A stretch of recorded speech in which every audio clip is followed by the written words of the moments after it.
Hi, I'm Michael Kingsbury. I'm the writer-director of GULAG Magadan. This is my film commentary, part 8, on the GULAG Magadan film, and I hope you enjoy the commentary. Let's get started. And he who is not sufficiently courageous even to defend his soul, don't let him be proud of his progressive views.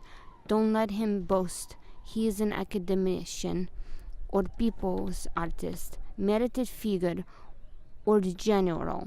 Let him say to himself, I am unheard and coward. It's all same to me as long as I'm fed and warm. Even this path, which is most modest of all paths of resistance, will not be easy for us. But it is much easier than self-immolation or hunger strikes. Flames will not envelop your body, your eyeballs will not burst from heat, and brown bread and clean water will always be available to your family.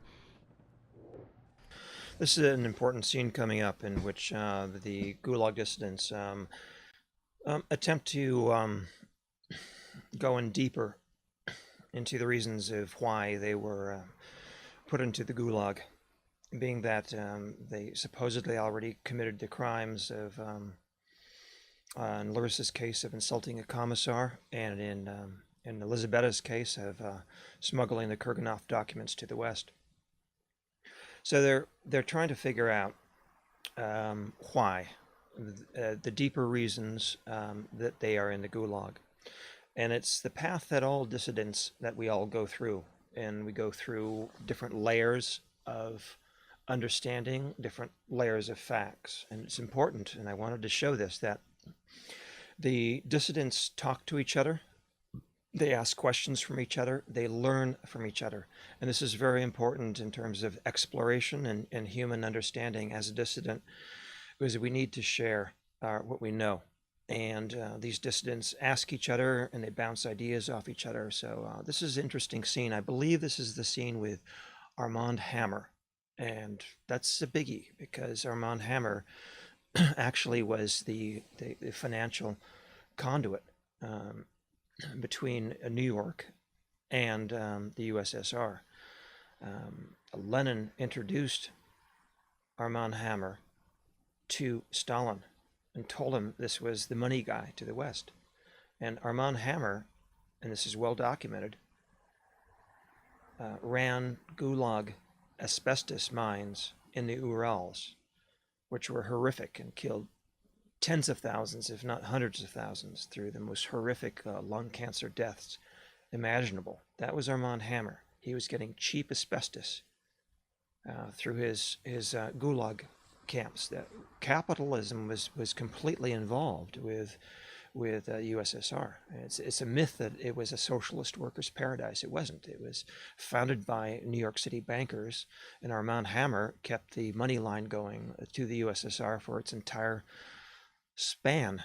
And let's continue.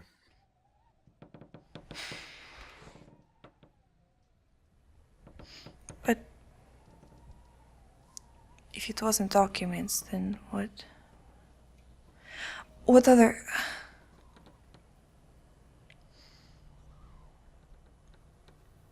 What was it? What other...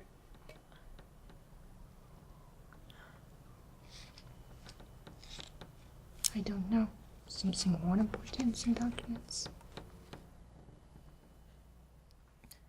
You mean when we start to feel a certain way? Kind of. Yes.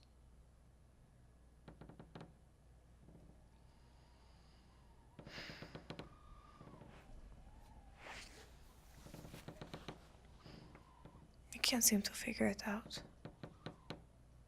When security caught me, I thought I knew reason why. Documents, but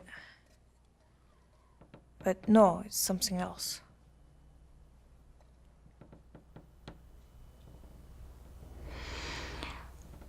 What GRU were you with? Ekaterinaburg GRU. My commissar told me. Bragged about Armand Hammer had worked with the Ekaterinaburg GRU. That makes sense. They were worried about something other than documents, it seemed as well.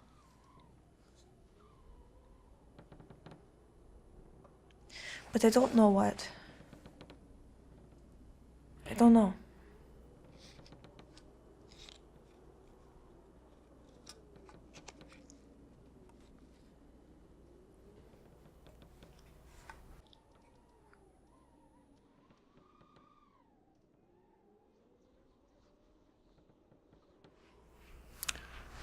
You had some things they didn't like.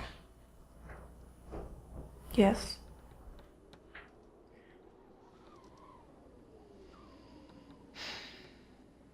They would have shot me if Kurganov papers had any effect. Yes.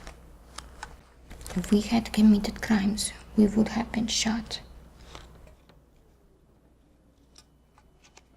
We must have committed greater crimes. What could possibly be greater crimes? It's an important line. What could be possibly greater crimes? And it was crimes of the soul. In other words, the crimes that these two dissidents committed was on the spiritual level.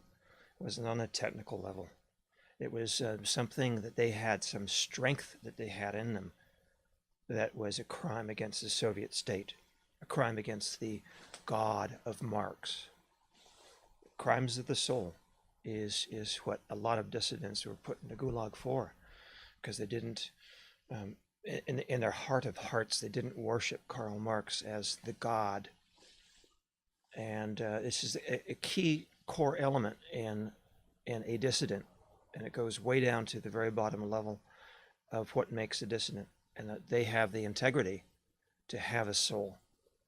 And just by having a soul and having that connection with a higher spirit, that they have committed a crime.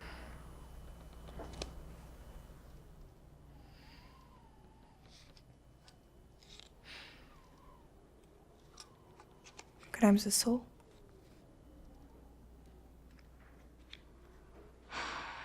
Crimes of soul.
It's a very important subject of the genocide of 65 million, mostly Europeans, in the Marxist USSR Gulag from 1917 to 1991.